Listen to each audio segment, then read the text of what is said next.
Nung nakaraang video nga mga buddy, nasaksihan natin ang pagtirik ng motor natin na si Pepper. Ngunit kagaya nga ng sinabi ko, hindi pa doon natatapos ang kilabot ng ating mga gabi. Kaya for today's video, bigyan mo ako ng karapatan na ikwento sa'yo ang mga kaganapang naganap ng mga nakaraan. Hindi nasunod. O diba, mukhang burat yung mukha ko doon. Kaya ano pang iniintay ko? Tara, simulan na natin yung kwento ko. Yeah! Simulan natin to sa isang magandang umaga nang hindi na naman gumana ang ating motor na si Pepper. After nga nating ma-upload yung telekinesis, tumirik na naman yan nung kinabukasan ng gabi. Tapos tumirik na naman ngayong umaga. Napakasaya, diba? Pero ang kagandahan dito, after ng ilang taon, siguro mga 5, pinaranas na naman tayo ni GOD na mag-commute. Mabuti na nga lang din, kasabay natin dito si Bossing dahil hindi na natin alam kung magkano ang bigayan at abutan sa mga papublikong sasakyan. Dagdag pa dito, aking napag-alaman na hindi na pala biro talaga ang presyo ng pamasahe. Kaya naniniwala pa rin ako sa kasabihan na mas tipid pag nakamotor. Kaya sa mga oras na to, ang nasa isip ko, bibili ko pag uwi ko ng pyesa ng motor.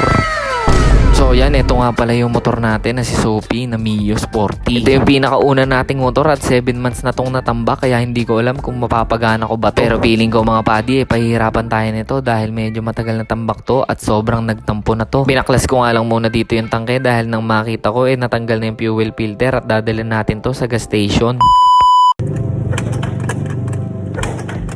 At sa mga oras na to, talagang pupulikatin ang iyong paa at talampakan dahil sa sobrang dami ng padjak na ginawa ko dito, mga 120 mga padi, at ayaw pa rin niyang gumana talaga. Tila ba nasa rurok na ng pagsuko, ngunit hindi ko titigilan to hanggat hindi gumagana. One eternity later. Sa wakas, 250 na nasipa yun. Sunod natin tong gulong. Ayun, walang hangin yan.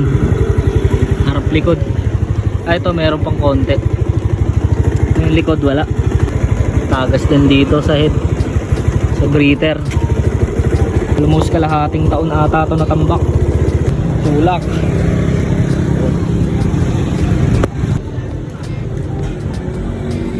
After natin magpagasolina at magpahangin mga padi, finally na uwi na natin si Sophie. Pero kala ko natatapos na ang aking problema. Meron pa pala.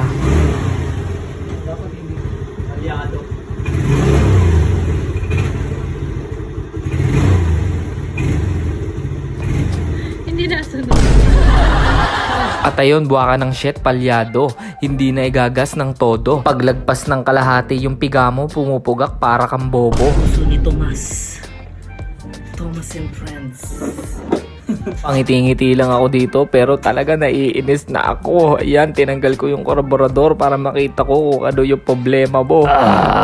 Wala tayong gagamiting motor bukas pambili ng mga pyesa ni Pepper, kaya kailangan ko tong magawa. At sa higpit nito ginamitan ko na to ng ano ko. Ayan, ng screw. Sa mga oras na to mga buddy alas 12 na ng madaling araw at hindi ko pa rin tinitigilan na itong puso ni Tomas, ni Sophie.